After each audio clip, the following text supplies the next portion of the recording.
Olá, queridos amigos. É uma alegria estarmos juntos aqui novamente. Estamos dando continuidade, com vocês ao estudo do livro Ave Cristo, de Emmanuel. Eu e a nossa amiga Dirceia, estamos desenvolvendo esse trabalho que está trazendo para nós, particularmente, um prazer muito grande de procurarmos conhecer mais a história do cristianismo primitivo, e o Evangelho de Jesus, na sua pureza original, é estudado entre os cristãos valorosos e heróicos daquele tempo. Então, é assim que, Dilcé, tudo bem contigo? Tudo bem, é muito bom estar aqui de novo com todos. Muito bom. Vamos hoje, então, só para dar uma informação para os nossos irmãos, iniciar o estudo do capítulo 5º do livro Ave Cristo. Esse capítulo 5º intitula-se Reencontro, e nós vamos convocar a todos os irmãos que estão sintonizados conosco para elevarmos o pensamento a Jesus, nosso mestre amado, a Emmanuel, que nos traz esses tesouros de informação do Evangelho de Jesus, à luz da doutrina espírita, e vamos pedir o amparo e a proteção para os nossos estudos, para que possa abençoar os nossos propósitos de conhecermos um pouco mais sobre o Evangelho de Jesus à luz da doutrina espírita. Agradecidos por esta oportunidade, rogamos a Jesus, então, a permissão para iniciarmos os estudos desta noite. Que assim seja. Então, só para recordar aos irmãos, no capítulo anterior, a nossa irmã Helena estava em Chipre e teve a criança que ela realmente recusou, ela não quis de forma nenhuma aquela criança e pediu que a sua governanta a abandonasse lá na estrada rural, mas a espiritualidade superior sempre trabalha na direção do bem e permitiram que um senhor, já com uma certa idade, visse o bercinho da criança, a criança nem era um bercinho, ela estava enrolada lá em panos, foi colocada na estrada, e ele ficou muito feliz de ter recolhido aquela criança, porque ele perdera a sua filha, essa filha de 15 anos, quando chamava-se Lívia, perdera por uma peste grave que ocorreu naquela região. E lá, então, agora ele adotou essa criancinha, que mais adiante a história vai nos informar, sobre como tudo isso desenvolveu-se ao longo do tempo. Pois bem, então, dito isso, nós já agora passamos para uma outra fase do livro, intitulado Reencontro, e que Emmanuel vai nos dizer, neste capítulo, que ao término de 233, depois de Cristo, numa sala singela da igreja de São João, em Lyon, pequena assembleia de companheiros se instalara para o exame de assuntos urgentes relacionados com a obra do Evangelho. Então, agora já estamos em Lyon, ou Lugdunum, conforme os romanos chamavam, na capital mais importante das Gálias, que é a Gália Lugdunense, é uma cidade já bem desenvolvida naquela época.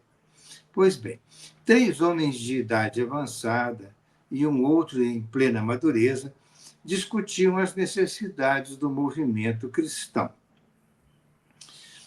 O império vivia assolado por uma peste que procedia do Oriente, fazendo vítimas inumeráveis. Em Roma, a situação era das mais graves.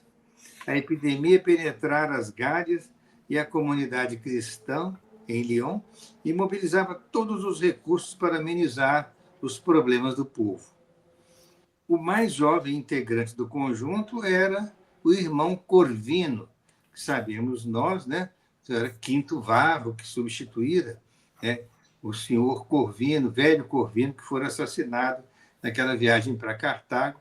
Ele adotou o nome de Corvino, mas sabemos que é o nosso Quinto Varro, pai de Tassiano. Então, veja bem, eles estavam discutindo esse problema grave da peste que estava acontecendo naquela região. Esse mais jovem, o Corvino, que advogava a causa dos enfermos abandonados e infelizes. Ele dizendo aqui, defendendo lá na igreja de São João: Se desprezamos o próximo, comentava ele inflamado de confiança, como atender ao nosso mandato de caridade? Cristianismo é viver o espírito do Cristo em nós. E vemos no estudo das narrativas apostólicas que as legiões do céu se apossam da terra em companhia do Senhor, transformando os homens em instrumentos de infinita bondade. Desde o primeiro contato de Jesus com a humanidade, observamos a manifestação do mundo espiritual, que lança nas criaturas pontos vivos de apoio para a obra da regeneração. Assim é que ele, então, começa a recordar algumas cenas do Evangelho, dizendo: olha aqui, Zacarias, e o apoio, Zacarias é procurado pelo anjo Gabriel, que lhe comunica a vinda de João Batista. João Batista, o último dos profetas, né, que veio anunciar o Messias. Maria Santíssima é visitada pelo mesmo anjo que lhe anuncia a chegada do Salvador. Um enviado celeste procura José da Galiléia em sonho para tranquilizá-lo quanto ao nascimento do Redentor. E erguendo-se o Mestre divino entre os homens, não se limita a cumprir a lei antiga, repetindo-lhe os preceitos com os lábios. Ele sai de si mesmo e coloca-se ao encontro das angústias do povo. Limpa os leprosos da estrada, estende mãos amigas aos paralíticos e levanta-os, restitui a visão aos cegos, reergue Lázaro do sepulcro, restaura doentes, reintegra as mulheres transviadas na dignidade pessoal e infunde aos homens novos princípios de fraternidade e perdão. Veja que lições lindas, né, que Corvino está trazendo, né, das recordações, dos escritos evangélicos, falando que o cristianismo é o amor em ação, que é a própria caridade, que eles não deveriam se afastar dos princípios que Jesus estabeleceu, já que havia muitos doentes que estavam necessitando, que eles tinham que fazer, unirem-se e fazer o máximo esforço para atender aqueles irmãos que estavam em situações tristes de sofrimento ali, com essa peste que daqui a pouco nós vamos falar um pouquinho sobre ela. Mas, na verdade, a Dilceia vai informar um pouco mais a respeito dessa característica dessa doença que estava assolando as criaturas na época. Era comum nos grandes impérios da antiguidade ocorrerem periodicamente, sem um espaço de tempo definido, é claro, mas ocorrerem graves episódios de epidemias que eles não tinham a menor possibilidade de tratar, não havia recurso, como tem hoje na medicina moderna, e as pessoas morriam em grande quantidade. Escapavam aquelas que o sistema imunológico fosse suficientemente forte, né, para fazer frente ao agente agressor da doença. No caso aqui, quando nós iniciamos a leitura do capítulo, e foi falado do problema da peste, esses homens simples estavam reunidos no ano 233, ao final deste ano, na igreja chamada Igreja de São João, em Lyon. Então, se nós formos visitar Lyon, nós vamos encontrar lá hoje a maravilhosa Catedral de São João Batista, que é a principal igreja católica de Lyon. Ela se localiza no charmoso bairro medieval de Vieux-Lyon, né, na velha Lyon. E foi essa igreja, olha só, ela foi erguida entre os séculos XII e XIV da era cristã, em estilos românico e gótico. Quer dizer, uma associação de estilos que era comum, na época, construírem-se igrejas nesses estilos, né? A mistura do românico e o gótico. Mas essa igreja era famosa também, famosa, né, pelo seu espetacular relógio astronômico que foi nela instalado no século XVI. Claro que essa igreja refere-se à igreja primitiva dos cristãos, que, evidentemente, né, no século III era uma instituiçãozinha bem simples, mas que, com o passar do tempo, né, continuaram trabalhando nessa região né, na existência de igrejas mais simples do passado, mas que chegou no século XII, entre o XII e o XIV, que foi erguida uma magnífica catedral, e vocês podem ingressar lá no Google e verificar na Catedral de São João Batista, em Lyon, na França. Realmente é um prédio maravilhoso. Então, voltando aqui às informações, ele, Corvino, né, nosso irmão Vá, estava defendendo o uso da caridade, né, da assistência pelo amor aos irmãos necessitados lá, envolvidos naquele problema do sofrimento lá da peste. Compreendemos, aí um dos outros idosos toma a palavra, que era o presbítero Galiano. Compreendemos a sensatez da exposição, diz esse presbítero Galiano, velho gaulês, que se demorara por muito tempo na Paflagônia. Paflagônia. Nós vamos falar um pouquinho da localização. Entretanto, é preciso escapar às arremetidas do tentador. É preciso escapar às arremetidas do tentador. Pensa haver chegado o momento de cogitar da construção do nosso retiro nas terras que possuímos na Aquitânia. Não podemos atingir o céu sem a centralização de nossa alma na prece. Então, esse presbítero intervém para falar que ele achava importante, né, que se construísse o retiro, que eles tinham terras nessa região da Aquitânia, que nós vamos também fazer referência, para que eles cultivassem lá as suas orações. Como conseguiremos, porém, ajudar a humanidade? Aí, em contrapartida, né, o Corvino coloca a seguinte consideração, né, até em réplica àquilo que o nosso Galiano está falando. Como conseguiremos, porém, ajudar a humanidade simplesmente orando? Olha só como ele foi firme aqui nessa colocação. Ajuntou o Corvino. Temos companheiros admiráveis estacionados no deserto. Organizam pousos solitários. Desfiguram-se, atormentam-se e creem auxiliar, por esse modo, a obra da redenção humana.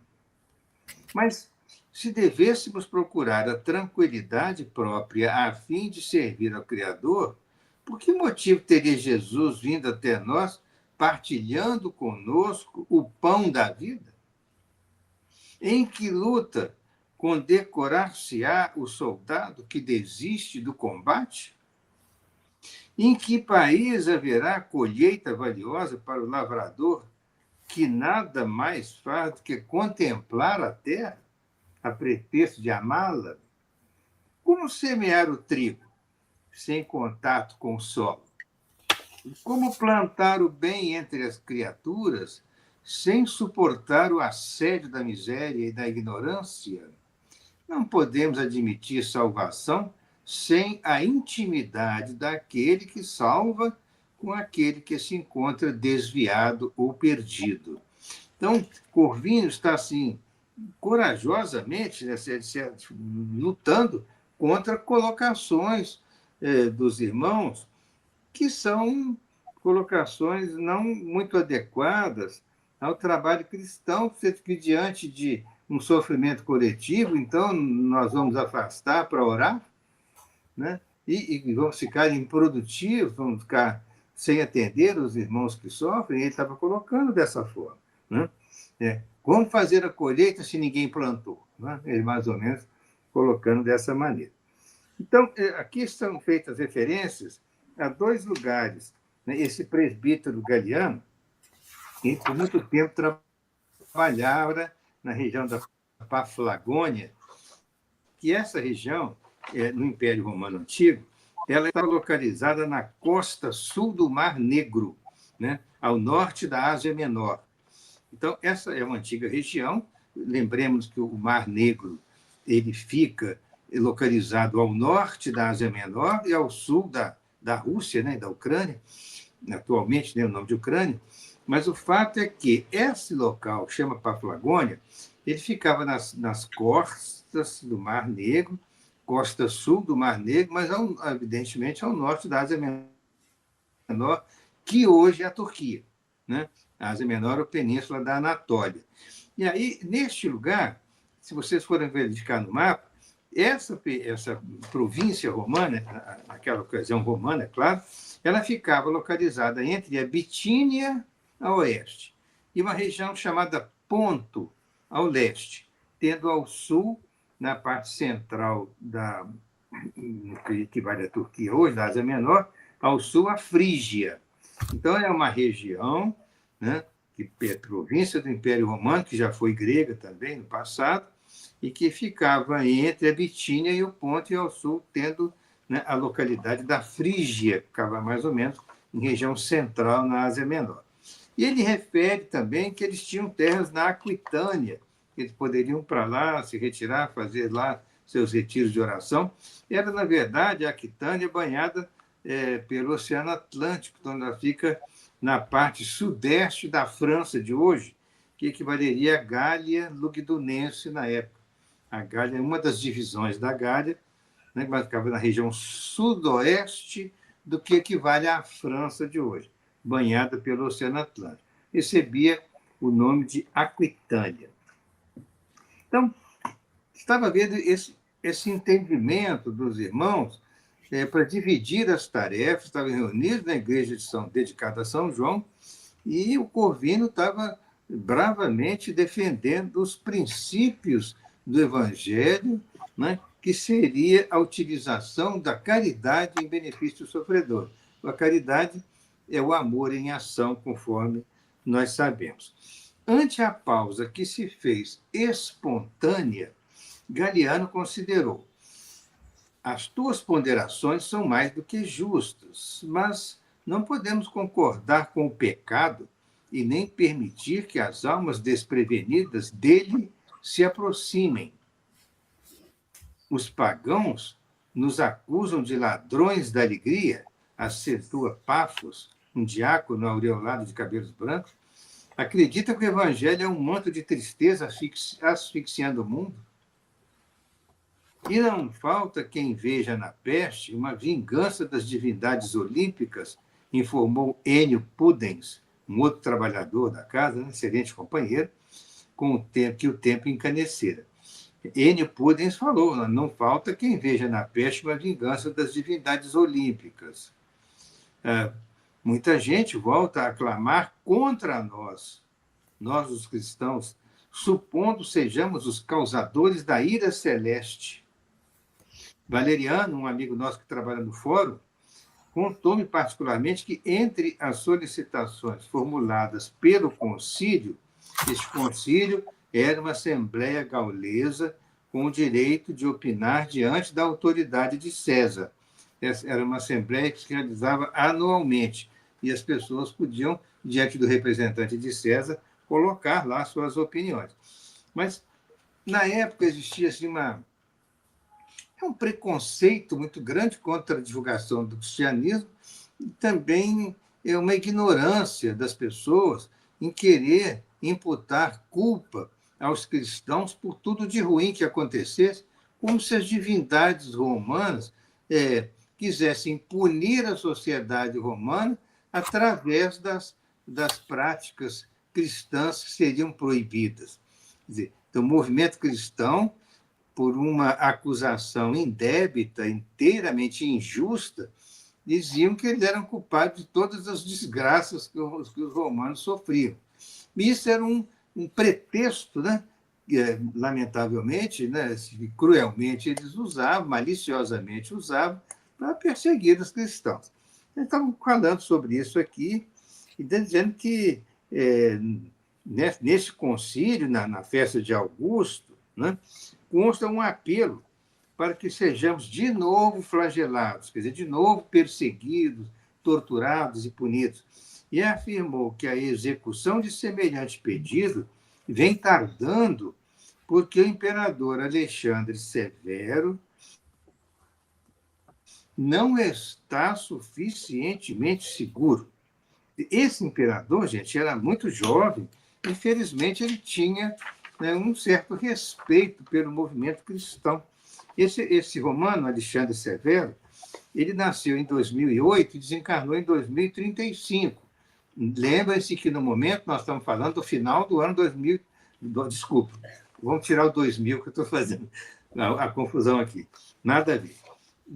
Romano Alexandre Severo nasceu em 208 e desencarnou em 235. Ele foi o último da dinastia dos Severos que sucedeu ao seu primo. Quer dizer, então ele viveu pouco tempo, porque ele viveu apenas 27 anos, morreu muito jovem, né? Então, lembremos aqui que nós estamos, no momento, no ano 233, corrigindo, né, o meu erro aí da data. O 230 está faltando muito pouco tempo, infelizmente, para que o Alexandre Severo desencarnasse em condições trágicas. Como é que foi essa situação? O Alexandre Severo, ele foi o último da dinastia dos Severos, que ele sucedeu ao seu primo Heliogábalo, que foi assassinado em 222. Ele foi assassinado com apenas 13 anos. E Alexandre também foi assassinado em 235 aos 27 anos. Olha que situação que acontecia naquela época, com muita frequência, era uma época de turbulência política, né? Os historiadores falavam que esse assassinato do imperador Alexandre Severo, que era assim mais indulgente com os cristãos, ele marcou o início da crise do terceiro século, um período de quase 50 anos de guerras civis, invasões estrangeiras e colapso econômico no Império Romano. Então, esses cristãos, os líderes cristãos, estavam reunidos discutindo lá em Lyon, e estavam preocupados, porque uma nova perseguição intensa poderia recrudescer contra o movimento cristão, como já acontecera, né, algumas décadas no passado. E eles discutindo esse assunto lá, para ver como que eles iriam atuar, né? E Galiano sorriu e acrescentou, né? Mais um motivo para o insulamento dos que pretendem adorar a Deus sem a perturbação dos homens. Então, é curioso que esse irmão nosso, Galiano, que era cristão, ele estava defendendo o afastamento da comunidade cristã, retirando-se para orações e deixando de lado o trabalho de atendimento aos sofredores. É uma posição injustificável perante os princípios básicos do Evangelho de Jesus, né, de fazer o bem, né, ao próximo, de agir com o próximo como gostaríamos que agíssemos, né, conosco mesmos. Então, olha, se nós queremos o bem para nós, vamos querer o bem para o outro. Então, as bases cristãs aqui estavam sendo discutidas e negadas por uns. Então, isso é uma coisa que é importante chamar a atenção aqui. Porque, não, já que estão querendo nos perseguir, nos torturar, né, nos matar, então vamos afastar, vamos entregar aí que os problemas aconteçam na comunidade sem nenhuma intervenção, sem nenhuma ajuda nossa. Vamos nos afastar disso tudo para as orações, que era o que o Corvino, evidentemente, não estava concordando, né? Então, a frase reticenciosa ficara no ar, mas Corvino, tocado de profundo ardor, não, pela causa do Evangelho, retomou a palavra decidido. Veneráveis irmãos, admito, não nos caiba o direito de interferir na resolução dos que buscam a solidão. Contudo, creio, não devamos incentivar o movimento que podemos classificar por deserção. Olha só, ele foi muito firme aqui. Se nós nos afastarmos, nós seremos desertores, né, do cristianismo. Nós estamos evitando de fazer aquilo que Jesus pregou, né? Estamos numa guerra de ideias. O primeiro legionário que tombou em holocausto à libertação do espírito humano foi o próprio Mestre, nosso comandante divino. Desde a cruz do Calvário, nossos companheiros, em vasta frente de valoroso testemunho, sofrem o martirológio da fé viva. Há quase 200 anos somos pasto das feras, e o objeto de desprezível, né, desprezível nos divertimentos públicos. Homens e mulheres, velhos e crianças, têm sido levados a arenas e cárceres, postes e fogueiras, revelando o heroísmo da nossa confiança num mundo melhor. Então, a discussão estava nesse ponto, e o Corvino, estamos vendo, valorosamente defendendo os princípios cristãos, e é bem provável que ele vai conseguir se impor aqui no seu desejo de levar a caridade aos sofredores.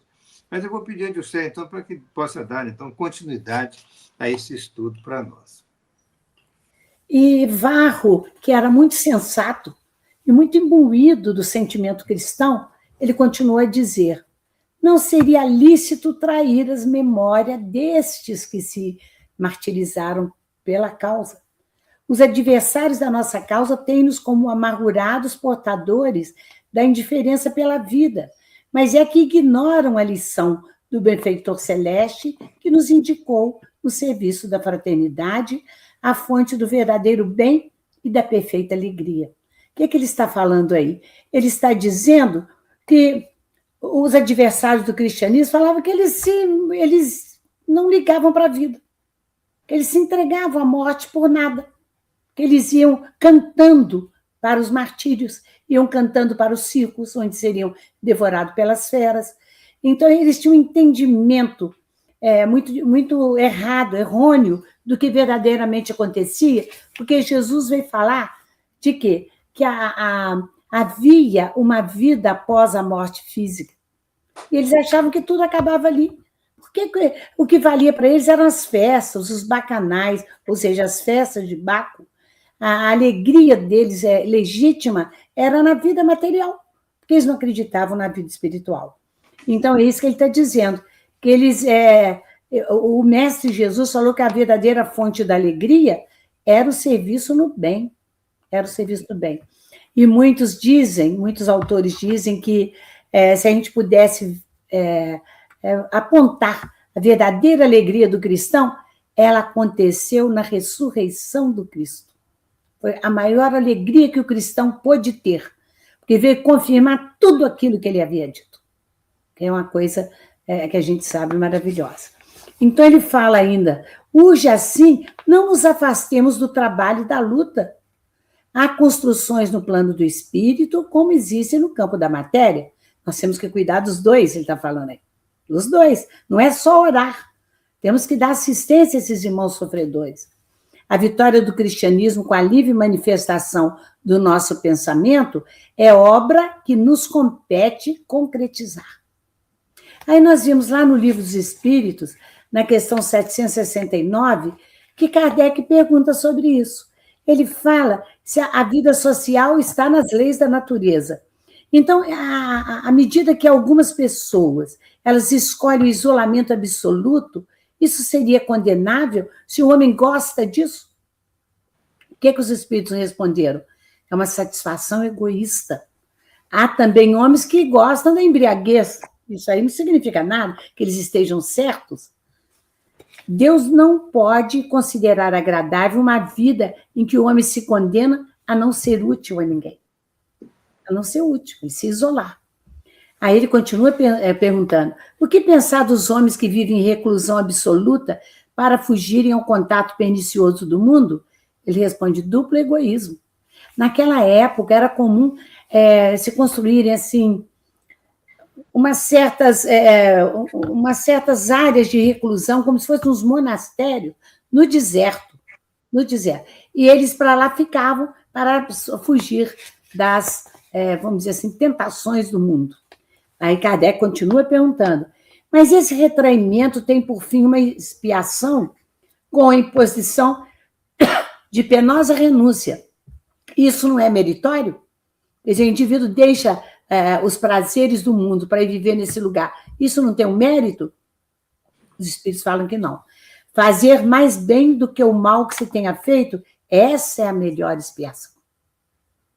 Com esse retraimento, quer dizer, saindo do convívio com a sociedade, evitando um mal, o homem cai em outro, porque ele esquece a lei de amor e da caridade.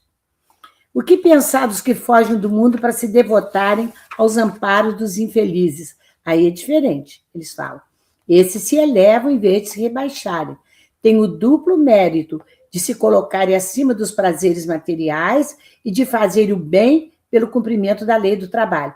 Ou seja, se o que eles estão pensando em construir um local afastado onde eles pudessem ficar orando, etc., mas cuidassem dos irmãos que estão sofrendo, aí sim, aí eles teriam mérito. Aí a Kardec continua perguntando: os que procuram no retiro a tranquilidade necessária a certos trabalhos? Fala, esse não é o retiro absoluto do egoísta.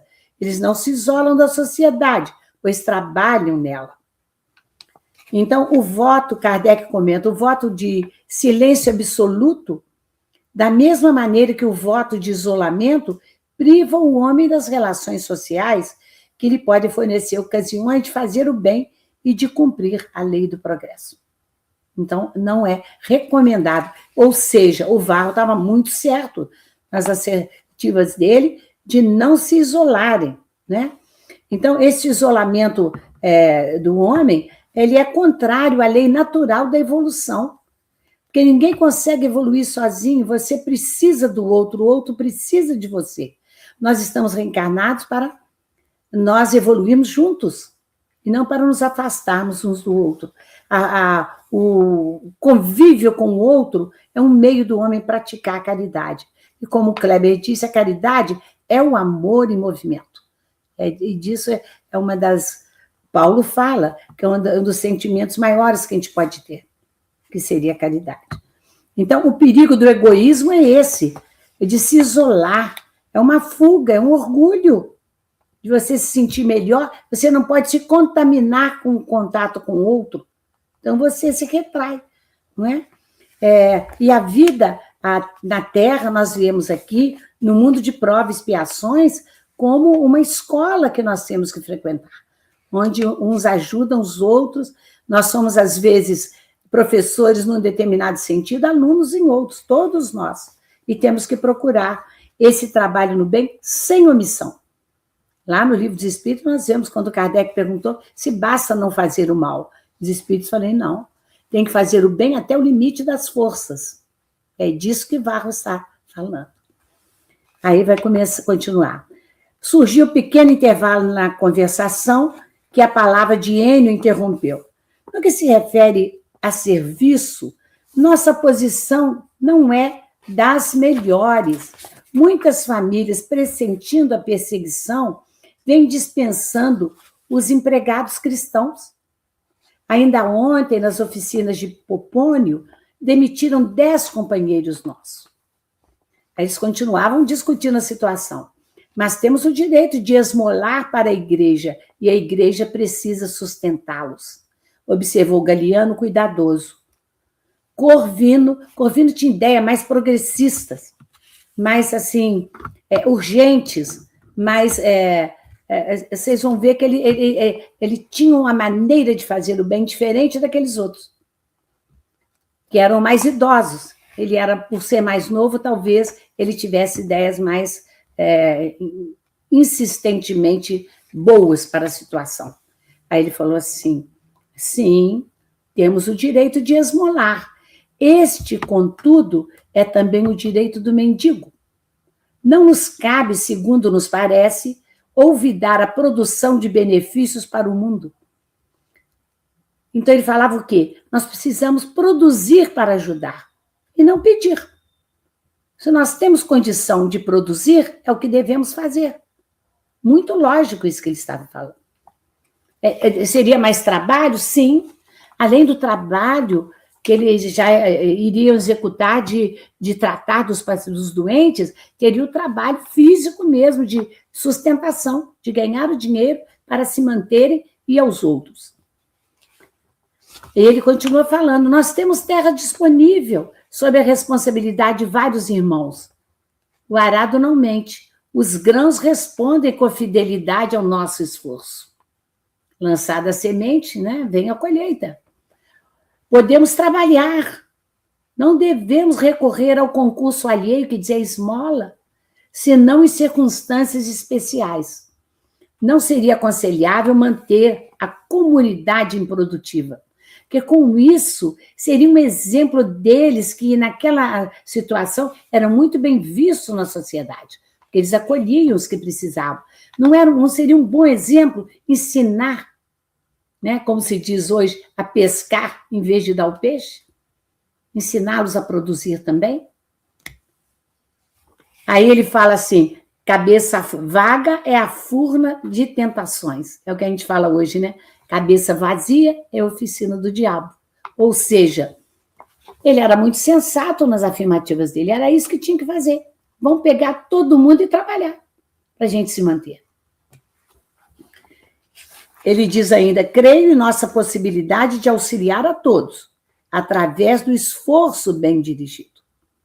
O serviço de cada dia é o recurso de que dispomos para testemunhar o desempenho dos nossos deveres.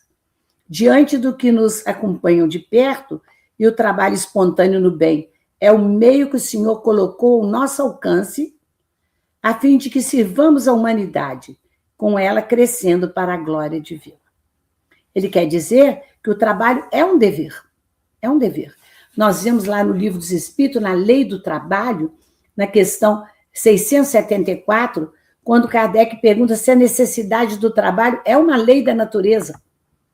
É uma lei da natureza o homem que pode trabalhar, viver às custas de outro? Não. Não, ele fala, o trabalho é uma lei da natureza, e por isso mesmo é uma necessidade. Necessidade. Ele volta a perguntar, não há homens que estão em possibilidade de trabalhar, seja no que for, e cuja existência é inútil? Os espíritos responderam a ele, Deus é justo, e só condena aquele cuja existência for voluntariamente inútil, porque esse vive na dependência do trabalho alheio. Ele quer que cada um se torne útil na proporção de suas faculdades. Evidente que o homem ele tem necessidades e tem também propriedades diferentes um do outro para poder trabalhar. Aquele que tem menos vigor físico, evidente, vai ter funções mais leves, mas todos podem trabalhar. Aí ele pergunta assim, mas o homem pode gozar na terra de uma felicidade completa? Quer dizer, a gente querer tudo que tem? Fala, não. A vida lhe foi dada como prova e expiação, mas dele depende abrandar os seus males e ser tão feliz quanto possível nessa situação. Ainda pergunta assim, mas há uma medida comum de felicidade para todos os homens? Fala assim, para a vida material é a posse do necessário. Para a vida moral é a consciência tranquila e a fé no futuro. Quer dizer, falou isso. A consciência tranquila, a fé no futuro, o estudo do evangelho é uma parte. Mas para a vida material, ele tem que trabalhar, ele tem que adquirir. Como o nosso amigo Varro está falando. Aí ele fala assim, tem indivíduos que acham que não pode... Olha só, isso aí é uma questão muito interessante para o que aconteceu com o Varro. Muito interessante. Ele fala assim, há indivíduos que falam que deve se deixar morrer porque ele não tem como subsistir, ele não tem como trabalhar. Isso é válido? Ele fala. Frequentemente, vemos que tem profissões humilhantes e que não é o ofício que desonra, mas o dizendo para os outros e não para nós mesmos.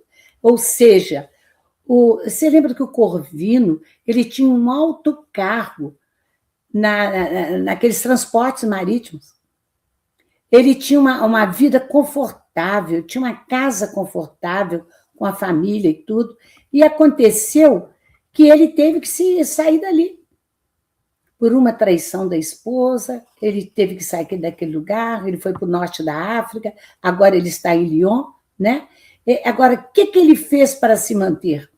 Nós não queremos adiantarmos, não, mas vamos falar daqui para frente. Como que ele reagiu a isso?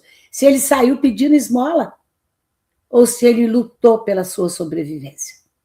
E tentava ensinar isso aos outros. Ensinar não é só assim no meio de falar, não. É de pegar a enxada e ensinar mesmo. Quer dizer, foi um indivíduo que é realmente muito valor. Aí, o explicador Varro ainda não havia terminado, Quando a porta se entreabriu, nós vimos que eles estavam numa reunião, 4 pessoas, né? E um companheiro anunciou: irmão Corvino, a irmã Pontimiana roga-lhe a presença. O presbítero pediu permissão aos confrades e retirou-se. A palavra presbítero, então, significa um líder religioso local, é um líder religioso. As suas funções têm uma autoridade, né, um nível, igual nós vemos 4 ali que dirigiam aquela comunidade de assistência. E a denominação varia. Na Igreja Católica, por exemplo, presbítero é um padre. Na Igreja Protestante, eles são chamados de presbíteros também, e são auxiliares daqueles eleitos para governar a igreja junto a um pastor. Então, ali ele era um presbítero chamado, ou seja, era um líder religioso cristão, no caso.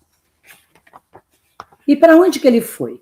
Na praça pobre de acesso ao templo, que mal começava a erguer-se, uma senhora respeitável esperava. Era guardiã do palácio rural de Opílio Vetúrio, que nós sabemos que o próprio Opílio falou com o Tassiano que a residência lá em Lyon era mais confortável do que em Roma. Era um verdadeiro palácio, como está falando aqui.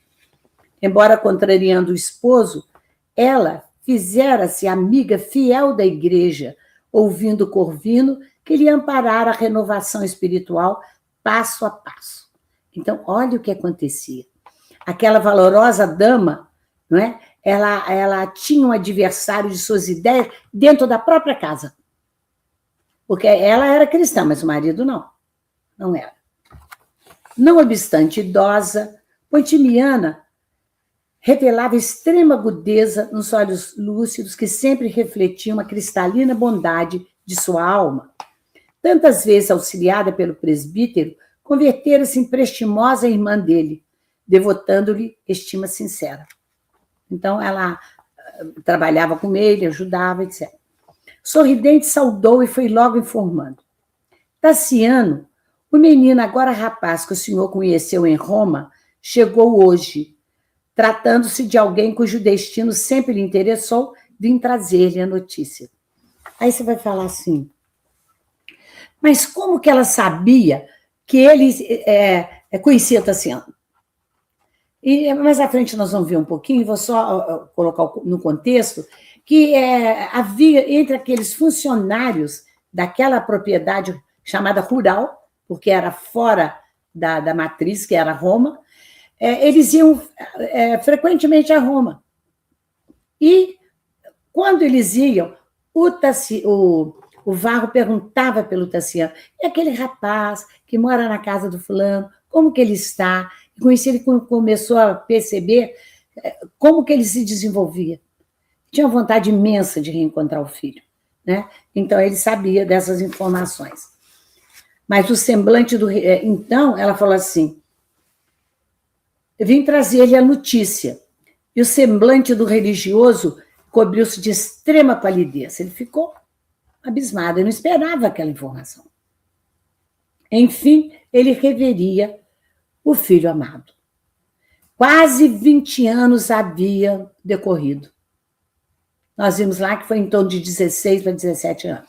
Constantemente procurava-o no rosto dos órfãos e achara-lhe o caminho no peito das crianças sem lar que o buscavam trêmulas de frio. Em cada criança que ele acolhia, ele lembrava do filho. Em todas as preces ao Senhor, lembrava-lhe o nome no imo da alma. Consoante as lições do apóstolo que lhe consolidara a fé, nós sabemos que é o velho Apio Corvino, né, de quem ele herdou o nome e que perdera a vida para que ele continuasse vivo, né, garantia a sua. Esse apóstolo consagrara-se ao trabalho da terra, distanciara-se dos conhecimentos, distanciar-se dos conhecimentos náuticos, renunciar à vocação do comando, amaciar a voz e aprender a obedecer. Ele que era mandante, ele comandava aquelas expedições náuticas, não é? E ele deixou aquilo tudo de lado. Ele só não se entregou ao desespero, à miséria, Ele tomou uma profissão humilde. E é isso que nós vimos escrito ali atrás. O homem se entrega ao desespero, à miséria, à vontade de acabar com a própria vida, quando ele não aceita uma profissão humilde. Às vezes, mais humilde do que ele tinha antes. Nós vemos, às vezes, que nas crises econômicas, pessoas que tinham carro de... Eu tive perto de mim pais de pacientes que passaram por isso, brilhantemente. Na crise da empresa, eles falaram, não posso te pagar mais como um operário tão bem remunerado quanto você é, mas tem um emprego mais subalterno. E eles aceitaram porque tinha uma família, que eles tinham que cuidar de si. E foi isso que o Varro fez já naquela época, não é? Então, Emmanuel fala nas Palavras de Vida Eterna para a gente, a herança da liberdade pertence ao dever cumprido. O homem que cumpre o dever, ele se sente livre. É isso que ele sentia quando ele aprendeu a obedecer, como ele diz aqui. Se quisermos ser livres, Emmanuel fala, aprendamos a obedecer. Apenas através do dever retamente cumprido, permaneceremos firmes, sem nos dobrarmos diante da escravidão, a que muitas vezes somos constrangidos pela inconsequência de nossos próprios desejos. É aquele homem que perdeu um emprego bem remunerado e fala, esse outro eu não quero.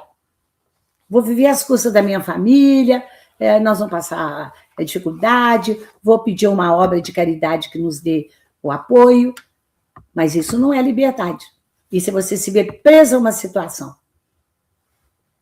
Então, tomando o velho Corvino por padrão renovador, ele dividia a existência entre o santuário e o serviço comum. Não se tornara famoso em Lyon simplesmente pela abnegação com que se dedicava aos enfermos, curando-os e reanimando-os através da oração, mas também pela arraigada ternura com que se empenhava na proteção à infância. Então, ele cuidava dos enfermos, cuidava da infância, ainda tem mais, calma. Habitava numa propriedade da igreja, com 30 meninos, aos quais servia de mentor e de pai, seguido de perto pela cooperação de 2 velhinhas. Quinto Varro, convertido em presbítero, encontrara nos pequeninos o alimento espiritual da sua alma saudosa do filho, saudosa talvez até da esposa, a quem ele amava muito, né? Apesar da prevenção reinante contra a igreja, a cidade o respeitava, que a obra dele era muito positiva para todos. Os pobres e os infelizes rendiam-lhe rasgado preito de amor.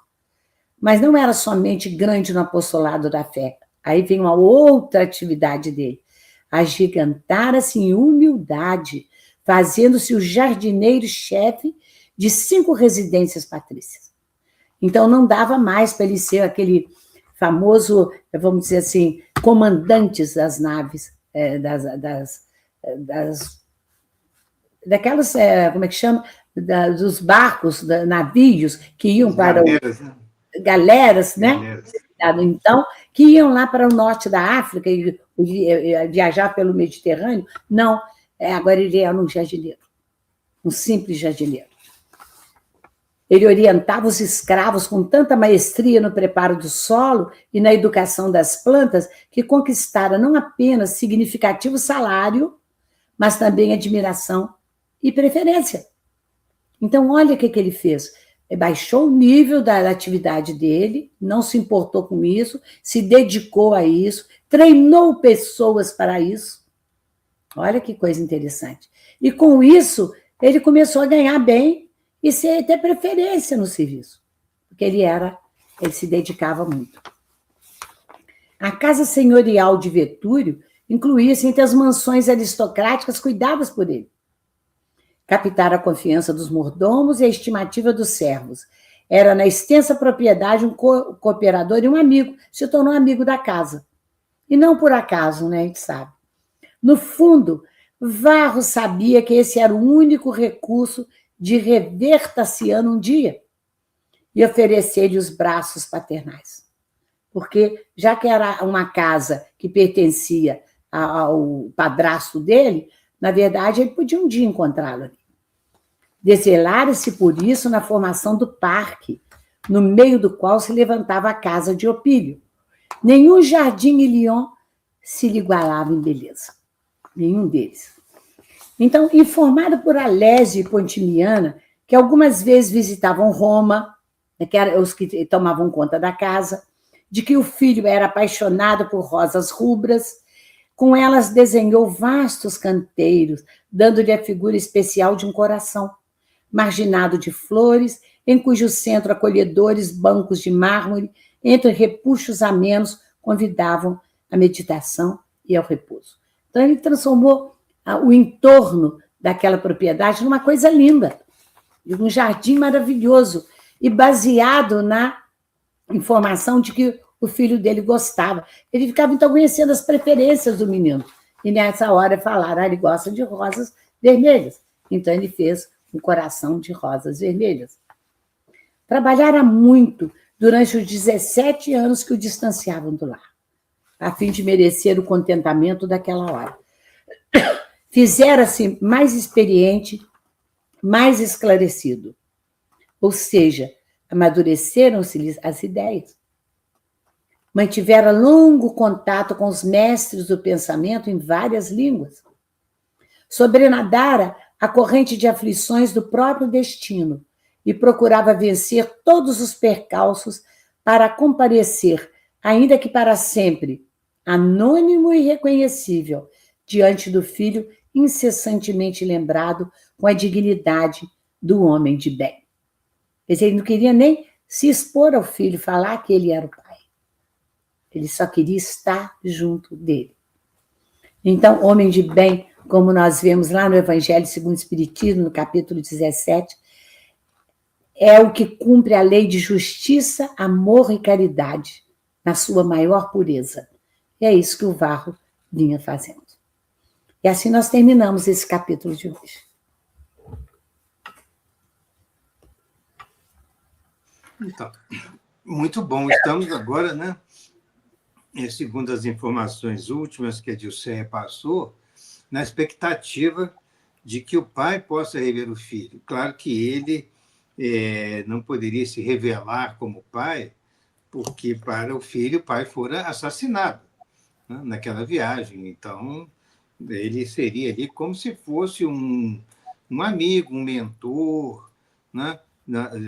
Nós sabemos que ele ampliara muito a sua cultura e certamente ele teria um entendimento assim muito agradável com o filho nesse sentido, conforme nós vamos ver. Mas algumas dificuldades, né? Algumas tempestades ocorrerão ainda, conforme nós vamos mostrar nos próximos estudos. Agradecemos, né, o carinho das boas vibrações de todos, né? Agradecemos a nossa querida irmã Lara, que está conosco aí nos bastidores, né, para fazer as nossas gravações, né?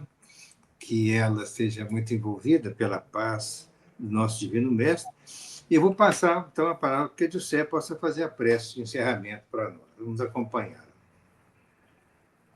Mais uma vez, estamos aqui com o coração cheio de alegria que o próprio cristianismo nos dá, para agradecer a Jesus, mestre, amigo, que nos trouxe o evangelho de luz, sobre o qual podemos pautar a nossa vida e fazermos as nossas reflexões, e à medida que fomos crescendo moralmente nesse mundo de provas e expiações, nós podemos entender tudo de bom que ele pôde trazer para que nós nos aperfeiçoássemos e saíssemos dessa vida melhor do que aqui chegamos.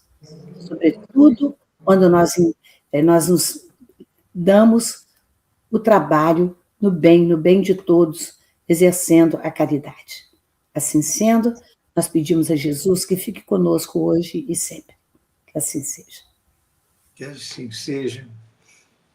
Um abraço a todos.